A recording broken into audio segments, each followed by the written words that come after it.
Hello friends, welcome back to my YouTube channel Heena Bansal chemistry classes. आज हम पढ़ेंगे bond enthalpy, जो कि बॉन्ड पैरामीटर का ये थर्ड टॉपिक है। ठीक है जी, बॉन्ड इंथैल्पी। तो हमने लास्ट लेक्चर में पढ़ा था बॉन्ड लेंथ और बॉन्ड एंगल, जो कि बॉन्ड पैरामीटर्स थे। बॉन्ड पैरामीटर की डेफिनेशन पढ़ी थी हमने। तो आज उसका हम थर्ड टॉपिक मतलब या थर्ड पॉइंट लगा लो, वो पढ़ रहे हैं बॉन्ड इंथैल्पी। अगर आप मेरे चैनल पे नए हो और आपने चैनल अभी तक सब्सक्राइब नहीं करा तो प्लीज़ मेरे चैनल को लाइक शेयर सब्सक्राइब ज़रूर कीजिए। और अगर आपने मेरे लास्ट लेक्चर्स नहीं देखे केमिकल बॉन्डिंग के तो उसका लिंक भी आपको डिस्क्रिप्शन में मिल जाएगा, तो प्लीज़ पहले आप वो देखिए ताकि आपको नेक्स्ट लेक्चर समझ आ सके। ठीक है जी, तो शुरू करते हैं बॉन्ड इंथैल्पी। बॉन्ड इंथैल्पी को हम बॉन्ड एसोसिएशन एनर्जी भी बोल सकते हैं या फिर इसको अकेली बॉन्ड एनर्जी भी बोल सकते हैं। ठीक है जी, तो बॉन्ड एनर्जी की सबसे पहले हम डेफिनेशन पढ़ेंगे, जिसका कि दूसरा नाम है bond association energy. Bond association energy से हमें पता चल रहा है कि बॉन्ड को डेसोसिएट करना मतलब बॉन्ड को तोड़ना है। ठीक है, तो इसकी डेफिनेशन भी उसी के अकॉर्डिंग ही आएगी। देखिए, the amount of energy required to break one mole of bonds, मतलब हमें कुछ ना कुछ एनर्जी रिक्वायर होगी ताकि हम वन मोल ऑफ बॉन्ड को ब्रेक कर सकें of a particular type between two atoms. मतलब जो बॉन्ड होगा वो पर्टिकुलर टाइप का होगा दो एटम्स के बीच। मतलब अगर दो एटम्स हम लेके चलते हैं, मान लो ऑक्सीजन, तो उसके बीच में डबल बॉन्ड होएगा।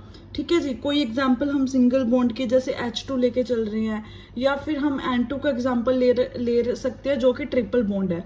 तो इसका मतलब क्या है कि हमें कुछ ना कुछ एनर्जी रिक्वायर होगी तोड़ने के लिए एक पर्टिकुलर बॉन्ड को, जो कि दो एटम्स के बीच में बना होगा।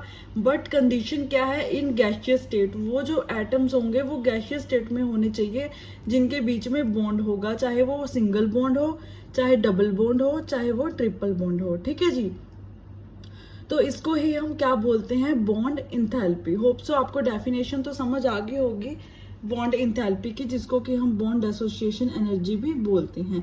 आगे देखते हैं इसकी रिप्रेजेंटेशन कि हम इसको रिप्रेजेंट कैसे करते हैं। डेल्टा ए एच नेगेटिव, ये इसकी रिप्रेजेंटेशन है।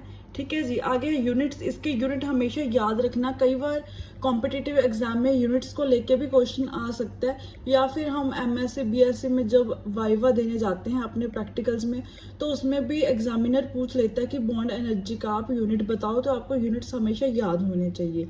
और अगर आपके एग्जाम में आगे न्यूमेरिकल्स भी आते हैं और उसकी वैल्यू के साथ आप अगर यूनिट नहीं लगाते तो आपका 1 मार्क्स वैसे कट जाएगा। तो यूनिट्स बहुत इंपॉर्टेंट है। सो इसके यूनिट्स है किलो जूल पर मोल, ये आपको ध्यान रखने हैं बॉन्ड इंथैल्पी के यूनिट्स। ठीक है जी, तो आगे हम एक एग्जाम्पल लेके चलते हैं। देखिए, एग्जाम्पल है यहाँ पे ए बी के बीच में बॉन्ड है जो कि गैसियस स्टेट में है। उसको हमने कुछ ना कुछ बॉन्ड इंथैल्पी या बॉन्ड एसोसिएशन एनर्जी प्रोवाइड करे ताकि ये बॉन्ड जो है ब्रेक हो सके। जब ये बॉन्ड ब्रेक हो जाएगा तो ये बॉन्ड जो है, जो एटम्स है वो रेडिकल्स के फॉर्म में आ जाएंगे। तो इसका मतलब यही है कि हमें कुछ ना कुछ एनर्जी, कुछ ना कुछ इंथैल्पी रिक्वायर्ड होगी for break a bond, bond को तोड़ने के लिए। ठीक है जी, तो ऐसे ही हम एग्जाम्पल लेके चलते हैं सिंगल, डबल और ट्रिपल बॉन्ड की। तो सबसे पहला एग्जाम्पल हमारा H2 का रहेगा जो कि सिंगल बॉन्डेड है। यहाँ पे मैंने शो भी करा, देखिए, सिंगल बॉन्डेड एटम्स। और ये O2 है जो डबल बॉन्ड है, और N2 है जो वो ट्रिपल बॉन्ड है। तो अब हम देखते हैं कि इनमें डिफरेंस क्या है, मतलब डबल बॉन्ड में एनर्जी कितनी रिक्वायर होगी, सिंगल में कितनी और ट्रिपल में कितनी। ठीक है जी, तो सबसे पहला जो एग्जांपल है वो हमारा सिंगल बॉन्ड का है H2 को हमने कुछ ना कुछ एनर्जी प्रोवाइड करी, तो ये H मतलब जो H2 था वो सिंगल एटम में कन्वर्ट हो गया, टूट गया। O2 भी ऐसे टूट गया और N2 भी ऐसे टूट गया। ठीक है, तो इसको हमने कितनी एनर्जी प्रोवाइड करी, इसको हमने एनर्जी प्रोवाइड करी 435.8 किलो जूल पर मोल, इसको प्रोवाइड करी 498 किलो जूल पर मोल, और इसको 946.0 किलो जूल पर मोल। तो इसका मतलब यहाँ पे देखिए, जितना ज़्यादा स्ट्रॉन्ग बॉन्ड होगा उतनी ही एनर्जी हमें ज़्यादा रिक्वायर होगी। ये तो बहुत कॉमन सेंस की बात है। जैसे कि मान लो हम छोटे होते थे, जब हमारे टीचर्स हमें एग्जाम्पल देते थे कि अगर कोई भी, हम एक स्टोरी भी थी कि अगर हम एक पेंसिल को तोड़ने की कोशिश करते हैं, या फिर एक किसान जो था उसने किसी को एक लकड़ी दे दी कि आप ये लकड़ी तोड़ो, तो उसने बहुत आसानी से तोड़ दी, फिर उसने 2 लकड़ियां दी वो भी बहुत आसानी से तोड़ दी।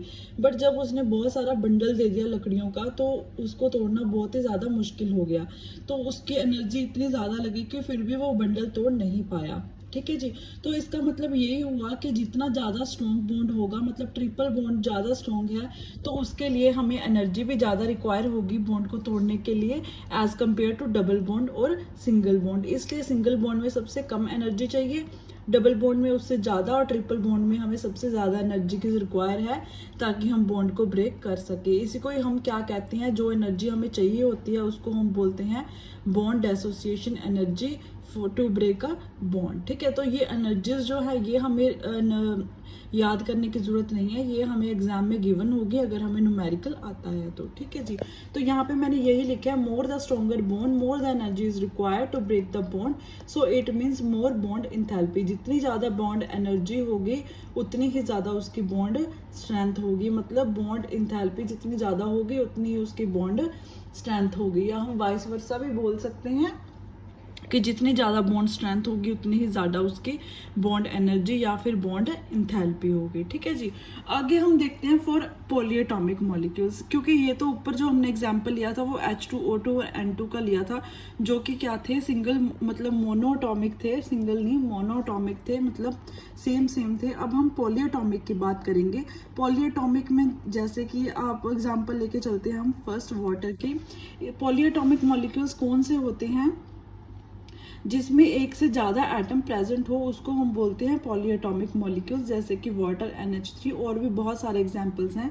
तो यहाँ पे हम सिर्फ वाटर का एग्जांपल लेके चलेंगे। देखिए पहले हम वाटर का, हमें स्ट्रक्चर पता है क्या होता है, तो यहाँ पे अब OH बॉन्ड है और एक OH बॉन्ड यहाँ पे है। ठीक है जी। अब इन दोनों को हमने ब्रेक करना है, तो इसके लिए एनर्जी हमें डिफरेंट चाहिए होगी और इसके लिए एनर्जी हमें डिफरेंट चाहिए होगी। अब ऐसे नहीं है कि OH मॉलिक्यूल अगर कहीं भी आ रहा है, मान लो हमने एग्जाम्पल लेके चला CH2OH, अब वहाँ पे OH की एनर्जी अलग देनी पड़ेगी। तो ये OH की जो एनर्जी है, मतलब कोई भी बॉन्ड को ब्रेक करने के लिए जो एनर्जी है वो किस पे डिपेंड करती है, इन्वायरमेंट पे डिपेंड करती है कि वो कैसा स्ट्रक्चर है उसका, कितनी एनर्जी उसको रिक्वायर है, ये सब कुछ उसके इन्वायरमेंट पे डिपेंड करता है। ठीक है जी। तो यहाँ पे देखिए, अब पहले हमने वाटर मॉलिक्यूल को कुछ ना कुछ एनर्जी प्रोवाइड करी, जिससे ये H अलग हो गया और OH अलग हो गया। ठीक है, इसे पहले सिर्फ इसको दी हमने एनर्जी, तो इसको दी, तो देखो यहाँ पे कट लगा दिया, तो यहाँ पे देखो OH अलग रह गया और H अलग रह गया। H गैसियस स्टेट में अलग निकल गया, OH अलग निकल गया। ये गैसियस स्टेट यहाँ पे शो करना भी इम्पॉर्टेंट है। तो यहाँ पे हमने इसको एनर्जी दी 502 किलोजूल पर मोल। ठीक है जी। अब यहाँ पे OH रह गया, अब इस OH को भी तो ब्रेक करना पड़ेगा। अब ये इस OH को ब्रेक करने के लिए भी हमें कुछ ना कुछ एनर्जी देनी पड़ेगी। अब जब इसको एनर्जी दी तो यहाँ पे O मॉलिक्यूल एटम अलग हो गया और H एटम अलग हो गया गैसियस स्टेट में। ये सॉलिड लग रहा है बट ये गैसियस ही है। ठीक है जी। तो यहाँ पे देखना H1 लगा दिया, यहाँ पे H2, मतलब H1 मॉलिक्यूल की जो H2 को तोड़ने की एनर्जी दी थी वो हमने 502 दी थी, और OH मॉलिक्यूल को तोड़ने की एनर्जी जो थी 427 किलोजूल पर मोल थी। तो इसका मतलब क्या है कि हर मॉलिक्यूल को तोड़ने के लिए हमें डिफरेंट एनर्जी प्रोवाइड करनी पड़ेगी। ठीक है। अब मान लो एग्जाम में अगर न्यूमेरिकल आते हैं तो हम अलग अलग एनर्जी तो लिख नहीं सकते वाटर मॉलिक्यूल की, तो इसकी एंथैल्पी हम कैसे फाइंड करेंगे वो हम आगे देखते हैं। पॉलीएटॉमिक मॉलिक्यूल्स के लिए ही है, तो वहां पे हम लेके चलेंगे एवरेज मीन बॉन्ड इंथैल्पी। सबसे पहले we know about what is average mean bond enthalpy, क्या होता है। इसको एवरेज बॉन्ड इंथैल्पी भी बोल सकते हैं या हम इसको मीन बॉन्ड इंथैल्पी भी बोल सकते हैं। ठीक है जी। तो स्टार्ट करते हैं। The average amount of energy required to break a covalent bond into gaseous atom. अब बॉन्ड इंथैल्पी क्या था, बॉन्ड इंथैल्पी तो यही था कि हमें कुछ ना कुछ एनर्जी रिक्वायर होगी जो कि बॉन्ड को तोड़ने के लिए हमें चाहिए, जो कि गैसियस स्टेट में होना चाहिए। ठीक है। अब यहाँ पे बॉन्ड मीन इंथैल्पी या फिर एवरेज बॉन्ड इंथैल्पी या मीन बॉन्ड इंथैल्पी का मतलब क्या है, the average amount of energy required to break a covalent bond. अब यहाँ पे कौन सा मेंशन करा इन्होंने, कोवलेंट बॉन्ड। आपको पता होगा कि कोवलेंट बॉन्ड क्या होता है, जो कि शेयरिंग ऑफ इलेक्ट्रॉन से बनता है, उसको हम कोवलेंट बॉन्ड बोलते हैं। ठीक है। जैसे आयनिक बॉन्ड तो होता है कि वो आयंस में कन्वर्ट हो जाता है जब हम बॉन्ड को ब्रेक करते हैं, एक कैटायन बन जाता है और एक अनायन बन जाता है। बट कोवलेंट बॉन्ड कब बनता है, जब इलेक्ट्रॉन्स की शेयरिंग होती है, तो उसको हम बोलते हैं कोवलेंट बॉन्ड। अब यहाँ पे क्या है, कोवलेंट बॉन्ड को ब्रेक करने के लिए जो एनर्जी हमें रिक्वायर होगी इन गैसियस स्टेट में, तो उसको हम क्या बोलेंगे, मीन बॉन्ड इंथैल्पी या फिर एवरेज बॉन्ड इंथैल्पी। ये सिर्फ कब यूज होता है, ये पॉलीएटॉमिक मॉलिक्यूल्स के लिए ही यूज होता है, इसको हम मोनोटॉमिक के लिए यूज नहीं करते, क्योंकि पॉलीएटॉमिक में कोवलेंट बॉन्ड्स बनते हैं, इसलिए हम इसको यहाँ पे शो करेंगे। ये मैंने शॉर्ट में लिख दिया। एवरेज बॉन्ड इंथैल्पी, इसका फॉर्मूला है total bond association energy upon number of bonds broken. ठीक है, अब यहाँ पे H2O का एग्जांपल हम पीछे लेके चले थे, जो कि मैंने स्ट्रक्चर के साथ आपको समझाया था। अब यहाँ पे देखिए एवरेज बॉन्ड इंथैल्पी का फॉर्मूला है टोटल बॉन्ड एसोसिएशन एनर्जी। अब OH की जब तोड़ा था तो उसकी 427 थी, जब वाटर मॉलिक्यूल को तोड़ा था तो उसकी 502 थी। अब इन दोनों को plus upon total number of bonds broken, कितने बॉन्ड्स टूटे थे। पहले H2O में H और OH अलग हुए थे, फिर OH को तोड़ने के लिए एक और बॉन्ड ब्रेक करा था, तो टोटल बॉन्ड कितने ब्रेक हो गए, 2। तो अपॉन 2 इसको हम जब कैलकुलेट करेंगे तो कितना आ गया, 464.5 किलोजूल पर मोल। तो इसका मतलब क्या है कि इसके लिए हमारी एवरेज मीन बॉन्ड एंथैल्पी कितनी आ गई, 464 किलोजूल पर मोल। ये बहुत इंपॉर्टेंट है, इसको बहुत ध्यान से याद रखना आप। ठीक है, इसका मतलब है मीन बॉन्ड एंथैल्पी, जब पॉलीएटॉमिक मॉलिक्यूल हो तो उसमें हम मीन लेके चलते हैं, अलग अलग हम फाइंड नहीं करते enthalpy. But in monoatomic molecules हम अलग अलग ही फाइंड करेंगे, क्योंकि वो सेम मॉलिक्यूल है और उसको सेम ही एनर्जी चाहिए होगी, ठीक है, तोड़ने के लिए। अब क्वेश्चन आता है why bond energy is different for different bonds. अब मैंने पीछे भी बताया था कि डिफरेंट बॉन्ड एनर्जी ही होती है डिफरेंट बॉन्ड्स के लिए। क्यों? क्योंकि because of difference in chemical environment. But क्योंकि उसका जो केमिकल इन्वायरमेंट है वो डिफरेंट होता है, इसलिए उसकी जो बॉन्ड एनर्जी है वो भी डिफरेंट होएगी। ठीक है जी। अब नेक्स्ट पढ़ेंगे हम बॉन्ड ऑर्डर, जो कि 4th पैरामीटर है, हमारा लास्ट पैरामीटर। अब तक हमने 3 पैरामीटर्स पढ़े हैं, first bond length, second bond angle, third आपने अभी पढ़ा है बॉन्ड इंथैल्पी, और फोर्थ हमारा आएगा बॉन्ड ऑर्डर। अगर आपने बॉन्ड लेंथ और बॉन्ड एंगल नहीं पढ़ा बॉन्ड पैरामीटर्स में, तो उसका डिस्क्रिप्शन में आपको लिंक मिल जाएगा, वो ज़रूर देखिए। इसकी मैंने प्लेलिस्ट भी बनाई हुई है केमिकल बॉन्डिंग की, जो कि सिलेबस के हिसाब से हम टॉपिक्स चला रहे हैं, और हमारी BBT थ्योरी बहुत इंपॉर्टेंट है जो कि मैंने कवर कर दी है।